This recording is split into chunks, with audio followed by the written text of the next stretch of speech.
Lizzie présente, ville, médias, politique, quelle place pour les femmes ? De Lorraine Bastide, lu par l'autrice.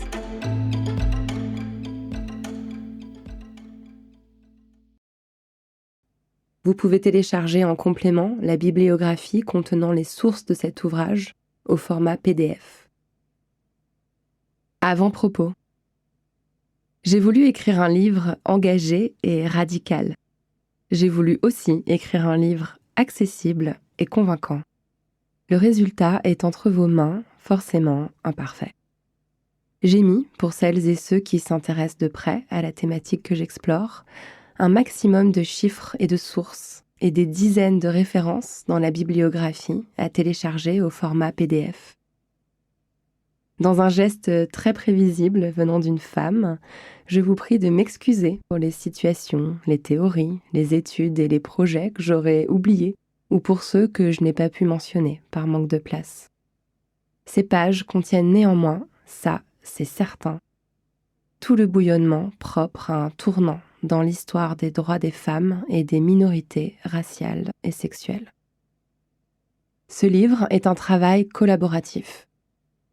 Je voudrais remercier Elisa Rojas, Rokhaya Diallo, Alice Coffin, Caroline Dehaas, Chris Blash, Pascal Lapalu, Anan Karimi, Anaïs Bourdet et Marie Da Silva, les penseuses et militantes féministes que j'ai reçues entre octobre 2018 et mai 2019 dans l'auditorium du Carreau du Temple et qui m'ont inspiré ces mots. La confiance qu'elles m'accordent m'honore.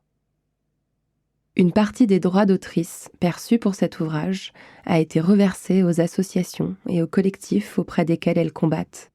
Les lesbiennes d'intérêt général, Nous toutes, Une femme, un toit, La Lab, Cali et Nkali Works, ainsi qu'à une cagnotte solidaire pour les quartiers populaires créée pendant la crise du Covid-19 de mars et avril 2020.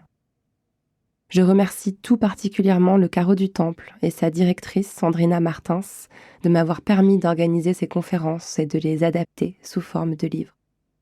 Dernière précision, ce livre a été écrit en écriture inclusive, mais cela va de soi maintenant. Introduction.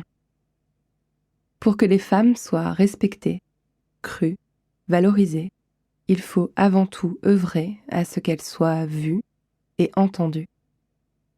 Ce constat peut sembler simpliste, mais pour y aboutir, il faut commencer par faire quelque chose que personne ne fait jamais spontanément, compter. Posez la question pour voir, dans un dîner, combien de femmes politiques ont pris la parole sur les plateaux de télévision et à la radio pendant la période de confinement qu'a traversé la France au printemps 2020 ? Mais il y en a eu plein, va-t-on vous répondre en vous citant aussi sec quelques noms. La réalité, c'est que les femmes politiques n'ont représenté que 25% des invités politiques dans les médias pendant cette période, selon le baromètre Politique Média publié par le site regard.fr en juin 2020, contre 30% en temps normal, alors qu'elles constituent 39% des députés et 50% des membres du gouvernement. Mais ça, avant que je vous le dise, vous ne le voyez pas. Ce qu'il y a de plus redoutable dans l'invisibilisation des femmes, c'est qu'elle est invisible.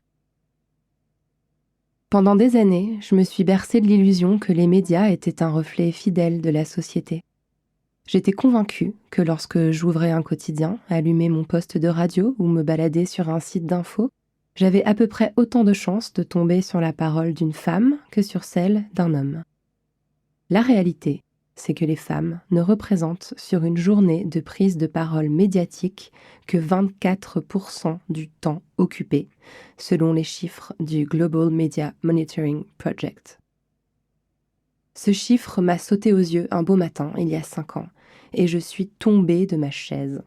Il a fait bouillonner en moi un vif sentiment d'injustice. Je suis journaliste. J'ai plus que quiconque conscience de la responsabilité des médias. Comment peut-on laisser le monde être décrit, analysé, transmis à la société civile de façon si biaisée ? Comment peut-on une seule seconde envisager que la situation des femmes progresse si chaque jour, lorsqu'on allume la télévision, les visages masculins se succèdent ? Au journal télévisé et dans les talk-shows, un homme journaliste questionne, un autre homme, expert ou politique, répond, assène, développe.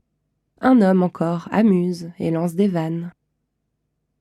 Et, dans la fiction qui suit, un homme héros sauve le monde. Comment la petite fille qui voit ses visages et ses cravates défiler sur son écran peut-elle se projeter à leur place, se rêver président?